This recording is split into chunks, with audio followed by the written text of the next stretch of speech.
সম্মানিত ভিউয়ার্স, আসসালামু আলাইকুম রহমতুল্লাহি বারাকাতু।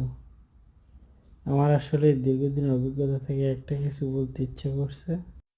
সেটা হচ্ছে, আমি আবুধাবিতে আজকে 15 বছর যাবৎ আমি এখানে বসবাস করতেছি, এবং এই 15 বছরে আমি এত সবুজ অরণ্যময় জায়গা আর কখনো দেখা হয় নাই। আসলে এখানে অনেক গাছপালা, পরিবেশটা অনেক মনোমুগ্ধকর এবং অনেক সুন্দর, যেটা আমি আসলে দীর্ঘ সময় ধরে আর দেখা হচ্ছে না। আলহামদুলিল্লাহ, আল্লাহর অশেষ রহমত। এই জায়গাটা আসলে অনেক সবুজে ঘেরা এবং মনোমুগ্ধকর পরিবেশ। এই জায়গাতে আপনারা আসতে হলে, এটা হচ্ছে সামিয়ায় অবস্থিত।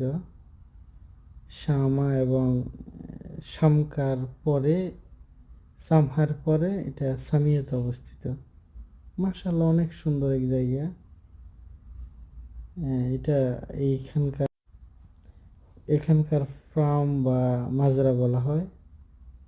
এখানে আসলে আপনারা দেখতে পাবেন গরু, ছাগল, মহিষ, মাশাআল্লাহ অনেকগুলা।